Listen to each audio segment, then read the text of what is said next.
إلا كنتي كتفكر فين غادي تمشي تسافر، أجي اليوم نمشيو لمدينة العريش. من بعد الإعدادات الأولية والثانوية والثلاثية غادي نمشيو. يلا بينا. قريب قريب قريب. وهنا مدينة العريش. هاد الشارع سميتو باب البحر. مدينة العريش من أقدم المدن المغربية. التاريخ ديالها كيرجع لمدينة ليكسوس الشهيرة، وهي مدينة قديمة أسسها الفينيقيون حوالي دابا واحد 1100 سنة قبل من الميلاد بطبيعة الحال. بعيدة حوالي 85 كيلومتر من طنجة، و 170 كيلومتر تقريبا من مدينة الرباط. وهذا هو البحر ديالها اللي حدا باب البحر، اللي أصلا تا هو حدا المدينة القديمة وانتم غادي تشوفوها. في جنب البحر كاين هاد البليسات اللي زوينين اللي تقدروا تجلسوا فيهم مع العائلة ديالكم ولا مع الأطفال ديالكم باش تمتعوا بهاد المناظر الزوينة الغزالة. وهنا فين غنجلس أنايا نفطر. كان فيه الجوع، كان كيسحب لي الفطور غادي يجي قليل وما غاديش يشبعني، ولكن لا، الفطور كان مطخم نيت. صراحة الناس ديال الضيافة، ملي ساليت الفطور ديالي بديت كنلتهم أي حاجة قدامي. إيش غنشرب الجغمة الأولى بحال شي وحدة بعقلها. ودابا نستعد باش نمشيو نقلبو على الوطيل. قلبت على أقرب وطيل لباب البحر، كان هو هذا. السمية ديال الوطيل الخزامة. وهذا هو الوطيل، كان منظم نقي، وهذه هي اهم حاجه. السيرفيس ديالو كان زوين، والناس اللي خدامين فيه كلهم الله يعمرها دار. اصلا الحاجه اللي غادي تلاحظها في العريش هما الناس ديال العريش كاملين مضيافين، وكاملين كيضحكوا في وجه اي واحد مشى للمدينه ديالهم. وهذا الشيء اللي كيخليك واخا العريش مدينه صغيره تفكر تمشي ليها 2 مرات و3 و4 وما تملش منها. والثمن ديال الوطيل 500 درهم. وإلا باغي تمشي للمدينة القديمة خاصك أول حاجة تلبس السبرديلة ديالك.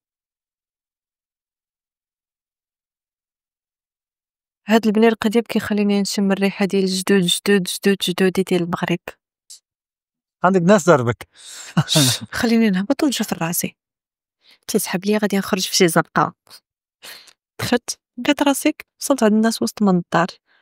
يا خرابي، تميت غدا هاربة. مالك؟ ها؟ كتسولني مالي؟ دخلت على الناس.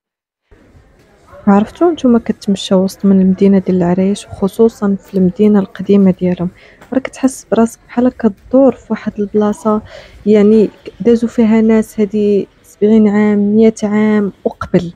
يعني كتحس بواحد الريحه ديال الجدود ديالنا، واحد الزمان اللي داز وصعيب ان نرجعوا ليه، خصوصا في هاد التكنولوجيا اللي ولات جديده، خصوصا في هاد البني اللي ولا جديد.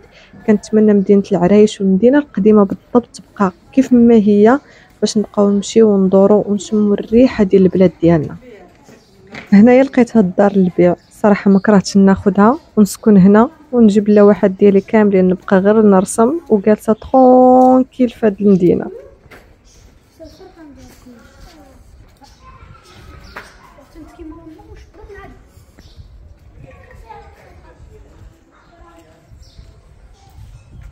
كاينين شي زناقي هنا في مدينه العريش اللي الحاجه الوحيده اللي كنت كنفكر فيها كيفاش دخلوا الفران، كيفاش دخلوا الثلاجه، واش الطابله غادي تدخل من هنا. بحال هاد الزنقه هادي، الزنقه اللي صغيره صغيره صغيره بزاف، اللي ما كرهتش شي حد من مدينه العريش يقول لي كيفاش كتدخلوا الاتات ولا شي فران كبير ولا الثلاجه، كيفاش غادي يدخل مع هاد الزنقه. وقبل ما تكملوا الفيديو بغيت نقول لكم ما تنساوش ديروا ابوني، حيت بزاف ديال الناس كيتفرجوا في الفيديوهات ولكن كينساو ما كيديروش ابوني. القناه باقا جديده، محتاجه ابوني ديالكم باش يبقاو يوصلوكم لي فيديو ديالي. وفي الخرجة ديال المدينة القديمة مر القوس غادي تخرجوا نيشان لباب البحر، يعني ما محتاجة لا طوموبيل لا والو في مدينة العرايش. هادشي اللي كان كيسحب ليا في الأول. فاش جلست هنا بديت كنشوف ديك الجهة اللي ملي قال لي راسي علاش ما تمشيش تشوفي شنو كاين تما، ولكن خاص الطوموبيل. مشينا بالطوموبيل وصلنا، وهنا كاين بحر. كاين بحر زوين بزاف ونقي بزاف بزاف بزاف بزاف بزاف نيت. ما كرهتش نعوم ولكن كاين البرد. ونفاس مع البحر كاينين هاد الكوليسات اللي بزاف، يعني باينه في الصيف كيكون البحر ديال العريش عامر. يعني في الصيف اجي العرايس. الرمله ديالو نقيه، وبلا ما تسولوا لي شنو كندير كنعمر اتاي، بلا ما تقولوا لي راه خاطر تحط البوطه في الطوموبيل، راه حيت حنايا الشعب الوحيد اللي كيجرب البوطه واش كتنفس اصلا بالبريكه. كيفاش بغيتوني انا ندير عقلي مزيان نعمرو بريريد ديال اتاي. شكون اللي بغى شي كاس؟ ودابا غادي نقول لكم بسلامه، نتلاقاو غدا في مدينه اخرى، وما تنساوش بلادنا فيها ما يتشاف.